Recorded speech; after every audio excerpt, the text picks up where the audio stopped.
Assalomu alaykum hurmatli obunachilar. Baxtiyor Jo'nkoy bilan yana повтор sizlarga manzarani ko'rsatishda davom etamiz. Manzarani qaranglar. Daraxtlar.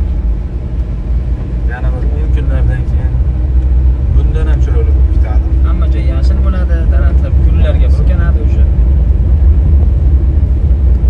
Dam olish zonalari bor ekan. Oyda-oy bemalol yotib qolib dam olsa bo'ladi. Manzara просто gap so'z bo'lishi mumkin. Biz Baxtiyor aytganda Shikarniy deyiladi. deyishimiz 25 qo'ysang bo'ladi.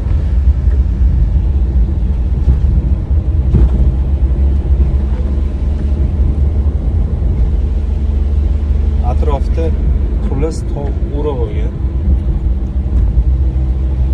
Tojikistondan mashinalar ko'ryapsizmi o'tib qaytishini? Dam olishga. Mana o'zi dam olishga o'zi kelishgan. Mamlakatda gap so'z bo'lishi mumkin emas. Tavsiya qilamiz. Endi hamma Shveysariya yurmasdan o'zimizda ham masalan chiroyli joylar borligini bilib qo'yishsin degan maqsadda video kontent qilyapmiz. Biz ham kuzatishda davom etamiz. Bundan ham chiroyli joylarni olib chiqamiz inshaalloh.